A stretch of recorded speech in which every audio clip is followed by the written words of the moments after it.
कोणताच फैसला होणार नाही. काही दिवसांनी वाल्मिक कराड हे भाजपच्या गटात बसलेले असतील. संजय राऊतांचा मोठा गौप्यस्फोट.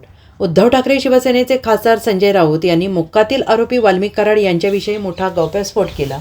कराडला देण्यात येणाऱ्या खास सरकारी पाहुणचाराचा त्यांनी एक साथ समाचार घेतला आणि त्यांनी आज सकाळी केलेल्या पत्रकार परिषदेत भाजपावर जोरदार निशाणा साधला.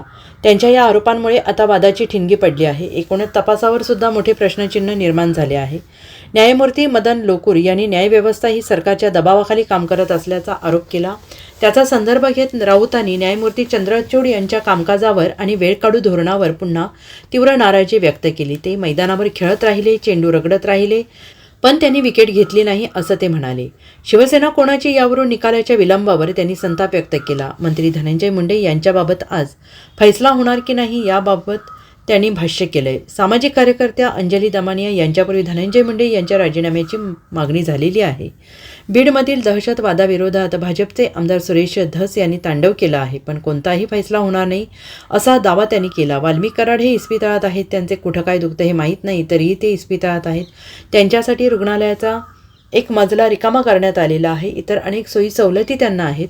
हे मुख्यमंत्र्यांना दिसत नाही का, असा सवाल राऊतांनी केला आहे. अजित पवार यांनी या गोष्टीकडे कानाडोळा केल्याचं आणि या गोष्टी धनंजय मुंडे यांच्या मार्गदर्शनाखाली सुरू असल्याचा गंभीर आरोप त्यांनी केला आहे.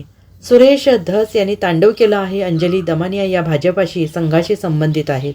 या प्रकरणात काही फैसला होणार, यात कोणी पडू नये. काहीच फैसला होणार नाही असंही ते म्हणाले.